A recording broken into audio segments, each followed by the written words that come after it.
Today, we're going to talk about a case that happened in the 1980s.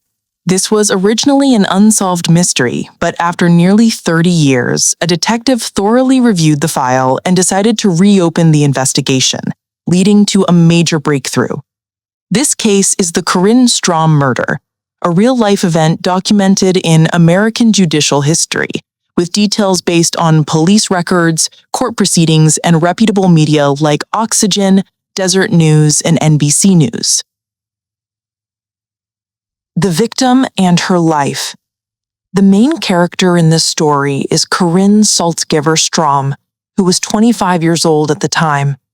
Karin was outgoing and very popular among her friends. She lived in Woods Cross, a city in Davis County, Utah, USA, located next to the Great Salt Lake, the largest saltwater lake in the Western Hemisphere, known for its stunning natural scenery. Karin grew up with her biological father after her parents divorced. While in high school, she met Steve Strom, and the two fell in love at first sight, quickly plunging into romance. They got married right after graduation. Like many newlyweds, their early life together was sweet and happy. However, as time passed, that joy didn't last. Their relationship gradually faded, and cracks began to appear, leading to frequent arguments. After about 3-4 years of marriage, Karin couldn't take it anymore. She decided to separate and moved in with her stepmother.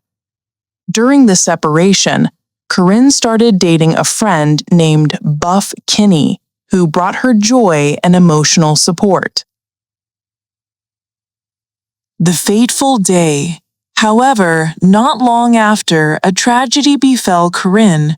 So what happened that day? How did Karin meet her demise? Let's turn back the clock to June 5, 1980. June 5, 1980 was a Thursday. Karin's husband, Steve Strom, had called her a few days earlier expressing his desire to bring her home and invite her to dinner. Since it was Karin's birthday and their wedding anniversary was approaching, she agreed, hoping to discuss their future. That evening, the two had dinner together and then returned home. Steve worked the night shift at a factory near the Great Salt Lake from 12:30 a.m. to 7 a.m. After resting at home for a bit, Steve left for work while Karin stayed overnight to rest. Discovery of the body. Time flew by, and on the morning of June 6, around 7 a.m., Steve finished his shift. He called home to remind Karin to get up for work, but no one answered. He called a few more times, still no response. Worried, Steve rushed home. Upon arriving, Steve first went to the kitchen to check if Karin had left any notes, but found none. Then, he entered the bedroom and pushed open the door. The scene before him shocked him. Karin was lying face up on the floor, her neck covered in blood, with clear signs of strangulation. Panicking, Steve immediately called 911 to report to the police. Officers arrived at the scene within minutes, but it was too late. Karin had died from strangulation, leading to asphyxiation. Crime scene investigation. The police quickly examined the scene. Karin was wearing pajamas, lying face up on the floor, her feet against the wall, her head near the bed corner. Her neck had obvious strangulation marks. Additionally, her neck, arms, and other areas had scratches, indicating she had fought back fiercely. In the bedroom, the blanket and sheets had fallen to the floor, pillows were thrown off, and the TV had fallen from the cabinet but was still plugged in with the screen on. The bed was made of brass, with 2 headboard bars knocked loose and one completely on the floor. The police concluded the scene showed signs of an intense struggle. Other areas of the house were undisturbed. The back door was a sliding door, blocked by a wooden stick, impossible to enter from outside. The front door lock was intact, and windows were undamaged. The police speculated the killer might have been let in by Karin or had a house key. Later confirmed Owens had a key from Steve. The killer entered the house and struggled with Karin. The scratches on her arms showed she resisted strongly. Ultimately, the killer strangled her to death. The police initially determined this was a homicide by an acquaintance, possibly related to romantic conflicts. Initial investigation. The police interviewed Karin's relatives and friends. Some mentioned that Karin and her husband Steve had serious emotional conflicts recently, leading to separation. Steve admitted their marriage had issues. They had been separated for a while, with Karin living with her stepmother. Recently, they were trying to reconcile. On the night of the incident, he invited her to dinner and their relationship had improved. However, Steve also admitted knowing about Buff Kinney, Karin's new boyfriend. This statement was partially confirmed by Karin's stepmother. She said Karin agreed to dinner with Steve, but not to reconcile. Karin had told her she planned to divorce Steve, and the dinner was just an opportunity to bring up the divorce. The stepmother advised Karin not to go, but she still decided to. Hearing the stepmother's account, the police saw Steve's motive increase: jealousy, divorce disputes. They interrogated Steve again. This time, Steve surprisingly said he knew the killer. It was Buff Kinney, Karin's new boyfriend. Steve said after the separation, Karin dated Buff Kinney. She often confided in Buff when upset. Steve suspected Buff was jealous because they were reconciling, so he killed Karin. Suspect Buff Kinney. The police interrogated Buff Kinney. He cooperated fully, insisting he had nothing to do with it. Buff loved Karin, and she felt the same. They were very happy. Buff had even advised Karin to give Steve another chance if she wanted. Karin's relatives and friends said she was unhappy with Steve, but always smiled when with Buff. They believed Buff couldn't harm Karin. The jealous one was Steve. Moreover, Buff had a solid alibi for the night of the murder, confirmed by friends. The police eliminated Buff from the suspect list. Initial forensic report. The forensic report came out. Due to 1980s technology limitations, the exact time of death couldn't be pinpointed. They estimated based on stomach contents and digestion from 10 p.m. on June 5 to 2 a.m. on June 6th. Steve's shift started at 12:30 a.m., but he clocked in at 12:45. The drive from home to the factory took 25 to 30 minutes. Based on the time of death window, Steve could have committed the crime before work. Steve's co-workers said he seemed normal that night, not panicked or unusual. Suspect: Edward Owens. Steve named another suspect, Edward Lewis Owens, his co-worker and close friend. They often drank, hunted, and fished together. Steve suspected Owens was shady. Owens worked the swing shift, so he had time to commit the crime. The police interrogated Owens and found small scratches on his arms and face, looking like claw marks, later confirmed from Karin's resistance. Owens explained the injuries were from metal shavings at work and bumping his face on equipment. Some sources mention additional dog scratches. The factory manager confirmed this was common, but the police were suspicious. On the night of the murder, Owens went drinking and played pool with coworkers from 8 p.m. to 4 a.m. Coworkers confirmed, but no one watched him the whole time. Owens had an alibi and little connection to Karin, with no clear motive initially. The police temporarily eliminated him, but saved his DNA, hair samples, and injury photos for later comparison. First trial with Steve. With both suspects Steve named eliminated, the police believed Steve was lying. He had inconsistent statements, a strong motive, jealousy, divorce, and no full alibi. The prosecutor issued an arrest warrant for Steve on first-degree murder charges. In December 1980, the trial occurred. All evidence was circumstantial, no DNA back then, with no smoking gun.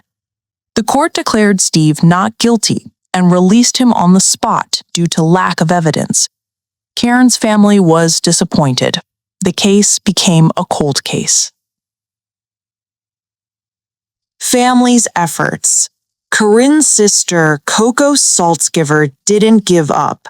She made finding the killer her life's goal, regularly visiting the police station for updates over 26 years. Karin's persistence inspired many. Reopening the investigation in 2007. In 2006, 26 years later, Poco visited the Woods Cross police station again. Detective Brad Benson was moved by her determination. He studied the file and requested superiors to reopen the case. In January 2007, the investigation was officially reopened with support from modern DNA technology. Benson reviewed old evidence, noting Karin's fingernails might contain the killer's DNA. In 1980, DNA tech wasn't used, so it hadn't been tested. Benson sent the nails to the lab. While waiting, he called Owens. Owens sounded uneasy, his voice trembling, evading questions. Benson grew suspicious. DNA results. Karin's nails had Owens' DNA, semen, and Steve's, possibly from prior marital relations. Benson requested a forensic reevaluation of the time of death using new tech, based on body temperature and other factors. Around 12:30 a.m., Steve clocked in at 12:45 with a 25-minute commute, so he couldn't have done it. Steve was fully cleared. Owens' alibi evidence. Owens had an alibi from 8 p.m. to 4 a.m. at the bar, but coworkers couldn't confirm he was there the entire time. He could have left and returned. The bar to Karin's house was only a 20 to 30-minute drive. Benson reviewed 1980 injury photos of Owens. They looked like victim scratches, not from machinery or a dog as claimed. The police heavily suspected Owens and planned to reinterrogate him, but Owens fled, leaving a note for his wife, heading to San Antonio, Texas, then Mexico. Owens surrenders. In March 2007, Owens ran out of money in Mexico and returned to the U.S. Benson called to persuade him to surrender, saying, "I have enough evidence to arrest you." Owens turned himself in, charged with first-degree murder. The 1972 Old Case. While in custody, Owens was linked to a 1972 assault in Hermosa Beach, California. He beat and strangled a woman named Kimberly, but she escaped and reported it. Owens was arrested but acquitted due to a family-provided alibi. This case showed Owens had a history of similar violence, strangling victims. First trial with Owens. Owens' family hired a prominent California lawyer. The lawyer pointed out the DNA on Karin's nails was semen, not skin, so it could be consensual sex, not murder, arguing it was a failed sexual encounter, not homicide. The lawyer explained Owens just visited a friend in Texas, then played in Mexico, not fleeing. Due to initial lack of evidence, only semen DNA, the prosecutor dropped charges temporarily and Owens was released. New evidence discovery. Benson didn't give up, reviewing evidence again and digitizing photos via computer. He found a tiny red spot on Karin's underwear, resembling a blood drop. The lab tested it. The blood belonged to Owens. Despite the old and small sample, DNA match probability was 1 in 1 billion per court records. Second trial and confession. In March 2009, the prosecutor charged Owens again. The trial took place at the Davis County Court in Utah. Faced with evidence, blood, DNA, semen, scratches, weak alibi, Owens confessed. On May 21, 2009, at the sentencing hearing, Owens shocked everyone. He killed Karin, but Steve was the mastermind. Months earlier, Steve hired him, buying life insurance for Karin, $50,000 USD from factory benefits, promising to split half if successful, $25,000 USD for Owens. Steve gave him a key. Around 12:30 a.m. on June 6, 1980, Owens entered, tried to convince Karin to leave because Steve wants to kill you. Karin didn't believe him, told him to leave, leading to a fight. Owens strangled her during the struggle. Steve denied everything. Police confirmed the insurance existed, standard factory benefit, but no direct evidence linked it to the murder. No calls or transfers recorded. No further charges against Steve, but prosecutors said if new evidence emerges, they'd reopen. Verdict. After 2 days of deliberation, the jury, 5 men, 3 women, found Owens guilty of first-degree murder. He was sentenced to life in prison, 5 years to life under 1980 Utah law, with no parole, and is currently serving at the Utah State Prison. The case spanned 29 years, from 1980 to 2009. Without Brad Benson reopening it and DNA tech, it would remain unsolved. Conclusion. Though solved, questions linger. Was Owens telling the truth? Was Steve the mastermind? Sources like Deseret News and Oxygen note Steve lived a normal life afterward with no further charges. After the case, reporters interviewed Karin Saltzgiver in Colorado. She said, I know the person who physically killed my sister is in prison. As for whether Steve was the mastermind, only God knows. On Karin's grave at Woods Cross Cemetery is engraved, "Only God knows." This case highlights DNA's role in solving cold cases and has been featured in shows like An Unexpected Killer on Oxygen and Dateline NBC.